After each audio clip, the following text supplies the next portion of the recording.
Good morning dear student, मैं Ram Singh Saran Sarvodaya school मलसी sir की online classes में आपका स्वागत करता हूँ। हाँ, कल अपन ने पढ़ा था गोलीय अपवर्तक दूरदर्शी, तो उसकी कुछ खास कमियां देखते हैं। गोलीय अपवर्तक दूरदर्शी में क्या क्या कमियां रही हैं कि बहुत दूर स्थित वस्तु का बड़ा चमकीला प्रतिबिंब बनाने एवं दूरदर्शी की विभेदन क्षमता बढ़ाने के लिए विदर्शक लेंस का द्वारक बड़ा होना आवश्यक है। ये तो कंडीशन है कि अपवर्तक दूरदर्शी आप बनाना चाहोगे तो उसके लिए जो अभिदर्शक लेंस था उसका आकार बहुत बड़ा रखना पड़ेगा। क्यों? क्योंकि अनंत पर स्थित वस्तु से जितनी ज़्यादा आने वाली प्रकाश किरणों को जितना ज़्यादा आप अपवर्तित कर सकते हो उतना ही ज़्यादा चमकीला प्रतिबिंब बनेगा फोकस तल में, है ना। तो इसके लिए उसका आकार बड़ा रखना पड़ेगा, जो मुश्किल है रखना। इसके लिए कमी ये है, बड़े द्वारक लेंस के लिए गोलीय विपतन दोष बढ़ जाता है। गोलीय विपतन दोष यानी उसकी फोकल लेंथ, आप अपने सिलेबस में जो भी लेंस देखे उस पतले थिंक लेंस थे, है ना, तो उनका एक पर्टिकुलर फोकस बिंदु मिल जाता है। लेकिन जो बड़ा आकार बनेगा उसके लिए गोलीय विपतन दोष यानी गोल, आप एक गोला बनाने की कल्पना करो तो वो एक मुश्किल रहेगा, जिसके लिए आपतित समांतर प्रकाश किरणें एक जगह केंद्रित न होकर अलग अलग पॉइंट्स पे केंद्रित होने लग जाएंगी। यानी वह वर्ण विक्षेपण दिखाने लग जाएगा, यानी अलग अलग रंग की तरंग दैर्ध्य या अलग अलग तरंग दैर्ध्य की प्रकाश किरणों को अलग अलग जगह केंद्रित करने लग जाएगा।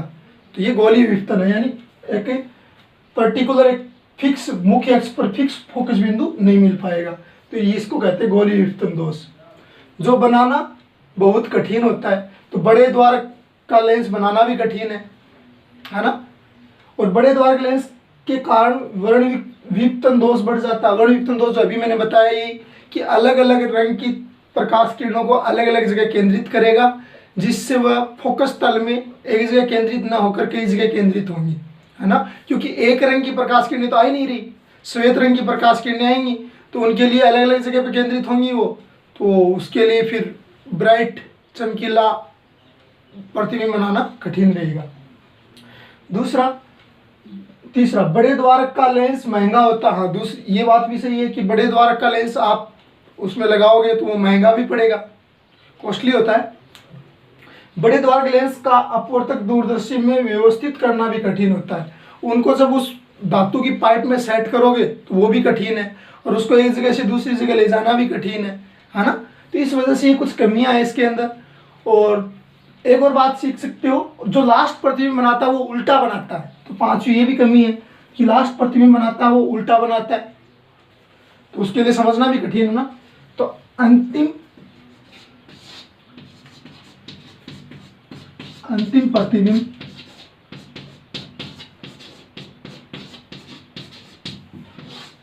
बिंब की तुलना में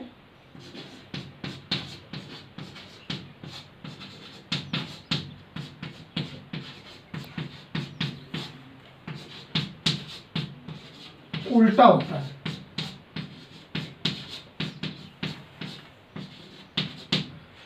कल आपने देखा अनंत पे जो बीम रखी थी उसकी तुलना में जो नेत्रिका लेंस द्वारा लास्ट फाइनल इमेज बनी थी वो उल्टी थी ना। हाँ, तो ये भी एक समस्या ही है। एक तो उल्टी चीज को समझने की कोशिश करो, एक सीधी को फर्क तो रहता ही है ना। तो ये कुछ कमियां हैं, आप नोट करो। इसके बाद इस पे कुछ सवाल करेंगे अपन।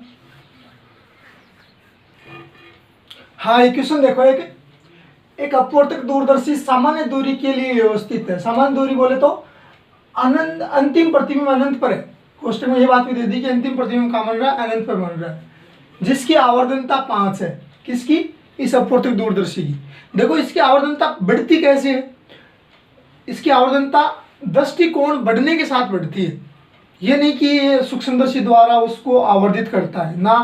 पहले अनंत पर बीम थी तो दर्शन कोण छोटा था आंख पर बनने वाला, तो वो प्रतिबिंब उसका पास में ले आता, उस वजह से दर्शन कोण आंख पर बढ़ जाता है, जिससे आवर्धनता बढ़ जाती है ना।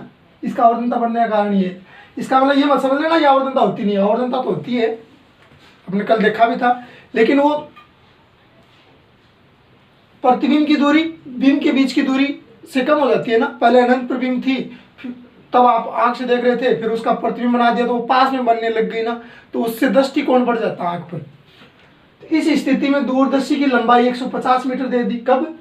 दूरदर्शी की लंबाई यानी जो अनंत पर प्रतिबिंब बन रहा उस स्थिति में 150 मीटर है उस दूरदर्शी की लंबाई। तो अभिदर्शक लेंस व नेत्रिका लेंस की फोकस दूरी ज्ञात करो। तो ऐसे क्वेश्चन के लिए पहले आप चित्र बनाया करो, जो कॉन्सेप्ट क्लियर हो। ये बड़ा लेंस मान लिया, ये छोटा लेंस, ये अनंत से कोई प्रकाश किरण आ रही है, मान लो यहां इसका प्रतिबिंब बन रहा है, ठीक है।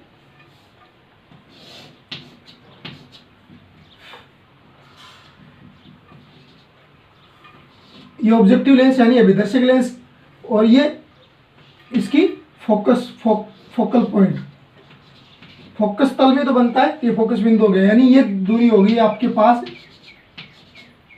क्या, फोकस दूरी बोल दो या इस लेंस की प्रतिबिंब दूरी, क्योंकि फोकस बिंदु पे बनता तो एफ नोट बराबर होता है वी नोट के। अब यहाँ ये दूर बना दिया तो ये पास में बना लो। अब इसका फोकस बिंदु यहाँ होगा कहीं, यानी इस नेत्रिका लेंस के फोकस बिंदु और प्रकाशी केंद्र के बीच ये प्रतिबिंब आएगा। ये आपतित प्रकाश किरण ऐसे चली जाएगी, दूसरी ये, और इनको पीछे बढ़ाओगे तो यहाँ ऐसी प्रतिबिंब बन जाएगी। इसका नाम A double dash B double dash. ये थोड़ा थोड़ा चित्र मैंने बनाया है, कल अपने देखा था, ठीक है। तो ये डिस्टेंस क्या है, ये F ही है ना। अब देखो ये तो होता जब ये डिस्टेंस अनंत नहीं होती, और अनंत के लिए क्या करना पड़ेगा, जब अंतिम प्रतिबिंब अनंत पे बनेगा तो इस लेंस को ऐसे सेट करेंगे कि इसके द्वारा बनाया गया ये प्रतिबिंब इसके फोकस पे आ जाए, यानी यही क्या होगा फिर एफ ही होगा, फिर ये न होकर एफ ही हो जाएगी। कितनी, ये वाली डिस्टेंस, ये क्या हो जाएगी, एफ ही हो जाएगी, ठीक है। तो इसके लिए बताओ इसकी लेंथ कितनी हुई, एफ नोट प्लस एफ ही, यही तो हुई, क्योंकि अनंत पे बना रहे हो ना, तो अब यहाँ बीच में नहीं लेने की जरूरत है। बीच में तो कोई आप डी दूरी पे या फिर 50 और कोई सेंटीमीटर 50 सेंटीमीटर पे अनंत नहीं बना के कहीं और बनाते, तब बीच में कहीं लेना पड़ता। तो अब ये प्रतिबिंब इसके फोकस बिंदु पर होगा, तभी ये अंतिम प्रतिबिंब अनंत पे बनेगा ना। इतना तो आप प्रतिबिंब निर्माण में सीख लिया होगा। तो लेंथ कितनी होगी इसकी, एफ नोट प्लस एफ ही, किस में, प्लस में लेनी है, लेंथ है लंबाई है तो प्लस में लेनी है दोनों। तो आपको क्या दे रखा है, लेंथ दे रखी है। इस स्थिति में आप व्यवस्थित कर रहे हो तो 150 मीटर है लेंथ, यानी एफ नोट प्लस एफ ही किसके बराबर है, 150 के बराबर है। तो यहां से आवर्धनता भी दे रखी है, एक मैग्निफिकेशन दे रखा है, एम कितना 5 दे रखा है। इस स्थिति के लिए आवर्धनता का फॉर्मूला कौन सा लगेगा, देखो मैक्सिमम के लिए तो ये लगता है एफ नोट अपॉन एफ ही इंटू 1 प्लस एफ ही अपॉन डी, एकल की क्लास का है, देखा होगा आपने, यानी 1 अपॉन यू के बराबर हो जाएगा 1 अपॉन एफ ही प्लस 1 अपॉन डी। जब 25 सेंटीमीटर की दूरी पे बन रहा तो वो मान रख दिया तो ये फॉर्मूला है। लेकिन अपने को तो क्या बोला है, अंतिम प्रतिबिंब अनंत पे बन रहा है, इसलिए मैग्निफिकेशन मिनिमम है, ये 5 दे रखा है, क्या मिनिमम मैग्निफिकेशन है, तो इसको मिनिमम मान सकता हूँ क्योंकि अनंत पे बना ना फाइनल इमेज। कौन सा फॉर्मूला लगेगा, ये वाला। तो यहाँ मैग्निफिकेशन का फॉर्मूला m बराबर एफ नोट अपॉन एफ ही, वैल्यू रख दो। ये देखो ये 5 है, 5 बराबर एफ नोट अपॉन एफ ही। यहाँ से एक संबंध आ गया आपके पास, क्या आ गया, 5 एफ ही बराबर एफ नोट, 5 एफ ही बराबर एफ नोट। अब एक इक्वेशन ये है, ये वाली, और एक इक्वेशन ये, दो इक्वेशन दो वेरिएबल निकल सकती है इक्वेशन दोनों से, दोनों इक्वेशनों की सहायता से। एफ नोट की जगह क्या रख सकते हो आप, 5 एफ ही रख सकते हो। तो इस इक्वेशन को सेकंड नाम दे दूं, इसको फर्स्ट नाम दे दिया।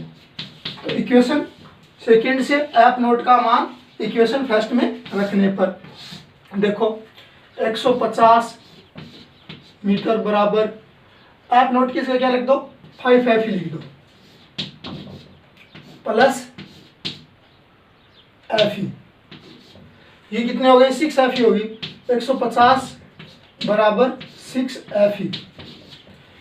एफ ई बराबर कितना आ गया 150 बट्टा 6, यानी 6 दूनी 12, 6 कितने बच गए 3 बच गए ना, 6 पंजो 30, तो एफ ही आ गया आपके पास 25 सेंटीमीटर। यानी एफ ही कौन सा था, ये था ना, तो ये आपकी दूरी आ गई 25 सेंटीमीटर। ये एक तो आ गई, नेत्रिका लेंस की फोकस दूरी आ गई आपके पास 25 सेंटीमीटर। यहाँ पे संबंध क्या है कि एफ ही 5 गुना है एफ नोट से, यानी अभिदर्शक लेंस की फोकस दूरी ज्यादा होती है और ये 5 गुना है इससे। तो यहाँ पे वापस वैल्यू रख दो, एफ ही का मान इक्वेशन सेकंड में रखने पे, एफ ही का मान ये है, इक्वेशन सेकंड में रखो तो 5 गुना एफ ही कितना है 25 बराबर एफ नोट, यानी 25 पंजो 125, यानी 125 सेंटीमीटर क्या है एफ नोट है। यानी अभिदर्शक लेंस की फोकस दूरी क्या है इसकी, ये वाली दूरी 125 सेंटीमीटर, यानी यहाँ से लेकर यहाँ तक की दूरी कितनी है 125 सेंटीमीटर। 125 और 25 जोड़ दो 150 होगी, लेंथ आ गई। ठीक है, ये पूछा था, उतार लो तरीके से। हाँ, एक और क्वेश्चन, अपवर्तक दूरदर्शी के अभिदर्शक लेंस की फोकस दूरी 200 सेंटीमीटर है और नेत्रिका लेंस की फोकस दूरी 5 सेंटीमीटर है, और यदि अंतिम प्रतिबिंब न्यूनतम दृष्टि परास पर बन रहा है यानी कि 25 सेंटीमीटर पर, तो आवर्धनता व दूरदर्शी की लंबाई ज्ञात करो। चित्र बना लो पहले, तो थोड़ा समझने में ठीक होगा। ये अभिदर्शक लेंस है ना, और यहाँ अनंत से आने वाली प्रकाश किरणें ऐसे यहाँ मिल गई, दूसरी इसके समांतर वो यहाँ मिल गई, तो यहाँ प्रतिबिंब बन रहा है ना। इस प्रतिबिंब को न्यूनतम, अंतिम प्रतिबिंब न्यूनतम दृष्टि परास यानी 25 सेंटीमीटर पर बनना चाहिए। उसके लिए दूसरे लेंस को, नेत्रिका लेंस को ऐसे सेट करो कि ये प्रतिबिंब है, तो मान लो यहाँ पे अनंत पे ए बी था, ये ए डैश बी डैश, इसके फोकल पॉइंट एफ नोट और एफ ई और ई के बीच आ जाए, जिससे एक समांतर प्रकाश किरण ऐसे जाएगी, दूसरी प्रकाश किरण ऐसे जाएगी, तो इनको पीछे बढ़ाओगे तो कहीं मिलेंगे, वहीं प्रतिबिंब बन जाएगा। ये बन गया final image, A double dash B double dash. ये डी न्यूनतम दृष्टि परास 25 सेंटीमीटर आप जानते हो दे रखी है, ये 25 सेंटीमीटर दे रखा है, और इसकी फोकल लेंथ दे रखी है, गिवन दिया है एफ नोट कितना 200 सेंटीमीटर, यानी इस ऑब्जेक्टिव लेंस की फोकल लेंथ वो है 200 सेंटीमीटर। यहाँ ना एफ नोट पे बनता है, ये एफ नोट, ये कितनी है 200 सेंटीमीटर यहाँ तक। चित्र समझाने के लिए आप भले न्यूमेरिकल्स में चित्र मत बनाओ। और एफ ही कितना है 5 सेंटीमीटर। पूछ क्या लिया, मैग्निफिकेशन पूछ लिया, और वैसे वास्तव में देखा जाए तो एम एक्स पूछा है, मैक्सिमम आवर्धनता पूछी है। तो इसके लिए आप फॉर्मूला जानते ही हो, एम एक्स बराबर, नहीं जानते तो आप मेन फॉर्मूला लिखो पहले वो क्या होता है एफ नोट अपॉन यूई, यहाँ माइनस हो सकता है, वो उल्टा प्रतिबिंब बन रहा है उसके लिए बताता है माइनस। और इसके लिए यूई की 1 अपॉन यूई की वैल्यू क्या आएगी 1 upon f e plus 1 upon D, यही तो आएगी है ना। लेंस सूत्र लगाओगे तो ये तो वैल्यू आएगी, कल देखा था अपन ने। तो इसकी जगह वैल्यू रख दोगे तो एम एक्स कितना आ जाएगा, एम एक्स मैक्सिमम आवर्धनता f naught into 1 upon f e plus 1 upon d. यहाँ पे कॉमन लिया था 1/Fe, तो f naught upon f e into 1 plus f e बट्टा डी। तो वैल्यू अब मान रख दो तो दे रखा, तो एम एक्स बराबर एफ नोट कितना है 200 बट्टा एफ ई कितना है 5 कोष्टक 1 प्लस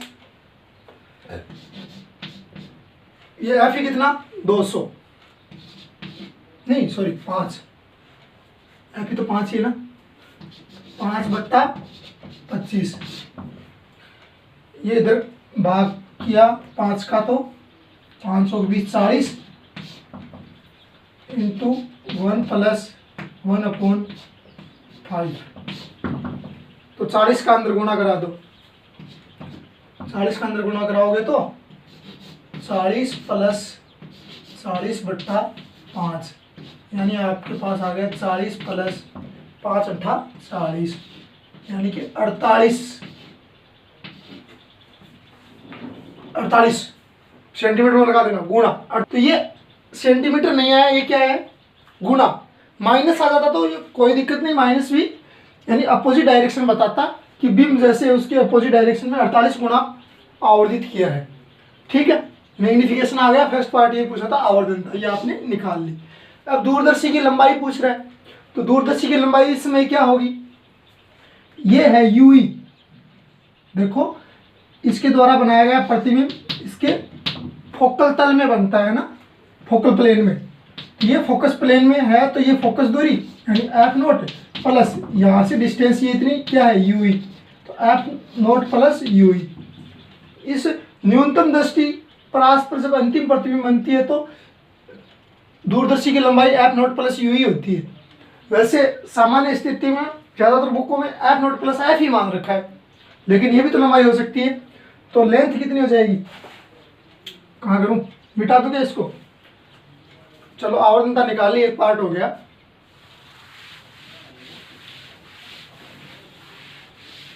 लेंथ यानी अपवर्तक दूरदर्शी की लंबाई F naught plus U E, plus में लेना है। एफ नोट तो आपके पास है, कितनी है 200 सेंटीमीटर, लेकिन यूई निकालनी पड़ेगी।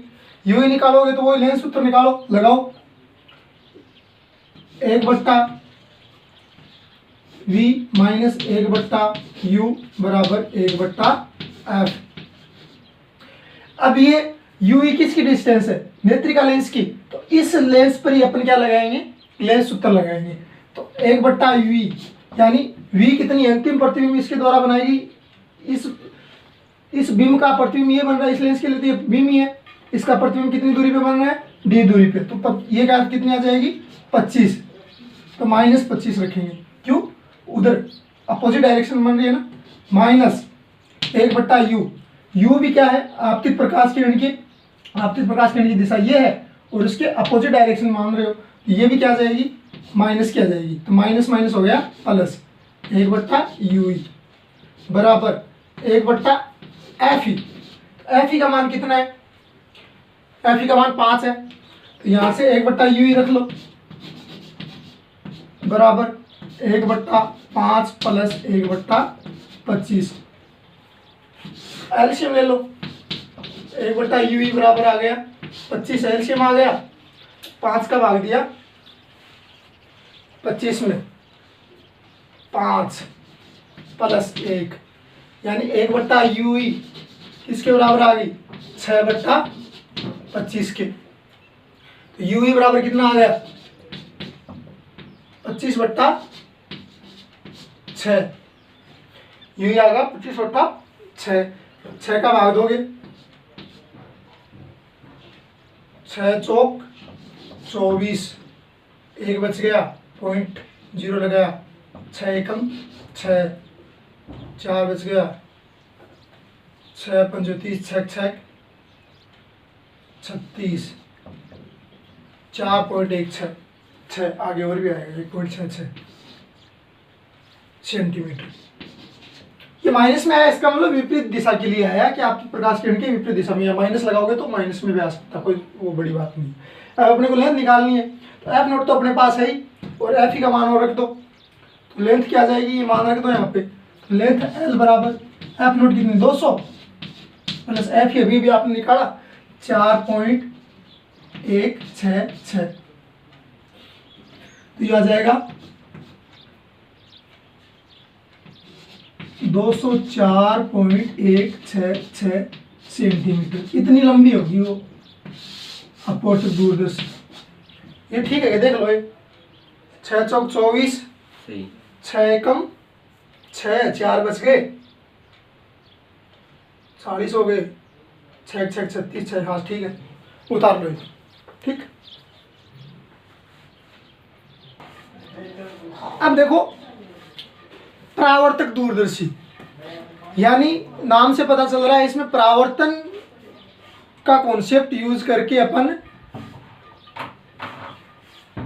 प्रतिबिंब बनाएंगे, जो अनंत प्रतिबिंब है उसका प्रतिबिंब परावर्तन का यूज करके।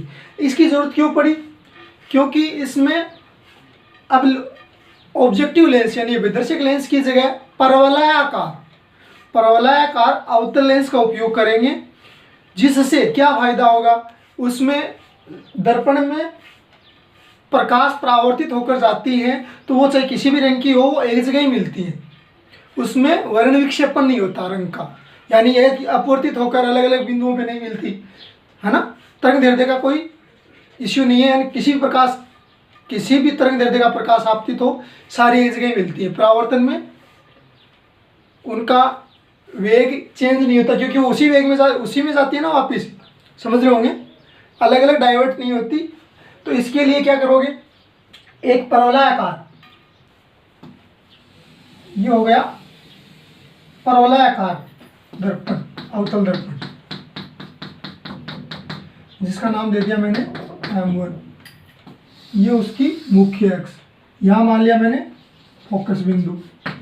तो एक प्रकाश किरण समांतर आपतित हो रही है अनंत से, यानी मान लो यहाँ भी मैं A B, यहाँ से एक प्रकाश किरण मैं नीचे से आपतित मान लूँ, ठीक है। ये दोनों प्रकाश किरण परावर्तित होकर कहाँ जाना जाएंगी वास्तव में ही, लेकिन हम इनको जाने नहीं देंगे। क्यों, देखना, मान लो ये यहाँ थी, उसके लिए यहाँ पर एक समतल दर्पण लगा दिया, कितने डिग्री पे, 45 डिग्री पे, किसके साथ, मुख्य अक्ष के साथ, इसका नाम दे दिया M2। ये कौन, कितना डिग्री है, 45 डिग्री, इसका नाम दे दिया M2। अब होगा क्या, ये प्रकाश किरण यहाँ नहीं जाके यहाँ से परावर्तित हो जाएगी, ये प्रकाश किरण आगे नहीं जाके यहाँ से परावर्तित हो जाएगी, ये प्रकाश किरण परावर्तित होकर इधर ऐसे आएगी और ये ऐसे आएगी, तो दोनों प्रकाश किरणें मिलेंगी।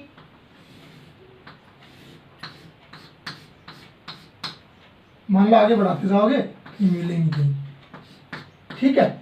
अब इसके थोड़ा आगे नेत्रिका लेंस लगा दिया, लेंस कम फोकल लेंथ का नेत्रिका लेंस लगा दिया,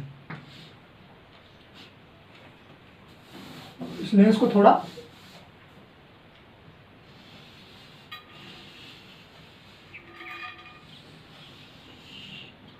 ये प्रकाश किरण ऐसे आपतित होगी और ये ऐसे आपतित होगी, तो ये तो क्या होगी, परपेंडिकुलर आ रही है, मान लो ये ऐसे निकल गई, परपेंडिकुलर तो नहीं है, और ये थोड़ी ऐसे आपतित होगी, सेंटर से होती तब तो सीधी निकलती, मान लो थोड़ी बहुत डाइवर्ट होगी, मैंने इसको ऐसे मान लिया, ये प्रकाश किरण ऐसे आपतित होके यहाँ पे आपकी मान लो नेत्र है, जहाँ से आप देख रहे हो, ये क्या है, नेत्र, और यहाँ कहीं इसका ऑप्टिकल सेंटर ई है, तो ये इसका प्रतिबिंब आपको कहाँ दिखेगा, आपको कहाँ से आती हुई दिखेगी, सीधी मानोगे आप, तो आपको लगेगा कि प्रकाश किरण सीधी आ रही है, तो ये कहीं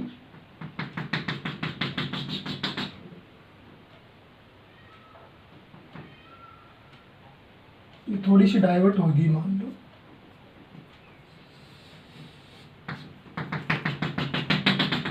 ये कहीं यहाँ से आती हुई दिख रही है, तो ये इसकी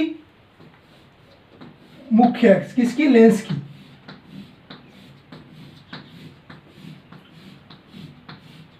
ये लेंस की मुख्य अक्ष। तो यहां प्रतिबिंब आपको दिखेगा, इसका प्रतिबिंब यहां दिखेगा वो, है ना। ठीक है, ये प्रतिबिंब हो गया और ये नेत्रिका लेंस हो गया। इसमें डेरिवेशन नहीं है, जो मैंने बताया वो लिखना है। यहाँ पे ये लेंस क्यों, दर्पण क्यों लिया, क्योंकि इससे फिर प्रकाश का वर्ण विक्षेपण नहीं होगा, यानी प्रकाश किरणें अपवर्तित होकर नहीं जाएंगी, परावर्तित होकर जाएंगी, तो वो किसी भी तरंग दैर्ध्य की प्रकाश किरणें हो एक जगह ही मिलेंगी। तो इसका प्रतिबिंब आपको यहाँ दिख जाएगा, ए बी का प्रतिबिंब यहाँ मिल जाएगा मान लो। ठीक है, इसका नाम दे दिया A double dash B double dash. ठीक है, उतार लेना इसको अच्छे से, किताब में भी है, समझते हुए। ये इसकी मुख्य अक्ष है, किसकी, नेत्रिका लेंस की, और ये इसकी मुख्य अक्ष, इसकी, दर्पण की। ये परवलयाकार अवतल दर्पण है, परवलयाकार अवतल दर्पण। ये भी बड़ा फोकल लेंथ का लिया जाता है, क्योंकि अनंत से आने वाली समांतर प्रकाश किरणें ज्यादा से ज्यादा इससे परावर्तित होकर इसकी तरफ आए। और ये 45 डिग्री के कोण पर M2 समतल दर्पण रखा जाता है। तो इसका डेरिवेशन है नहीं, थ्योरी है, थ्योरी आपको बतानी पड़ेगी। ये परावर्तक दूरदर्शी, इसको न्यूटोनियन रिफ्लेक्टिंग टेलीस्कोप भी बोलते हैं। ठीक है, तो आज के लिए इतना ही काफ़ी। धन्यवाद। पढ़ते रहे, खुश रहे। जय माँ सरस्वती।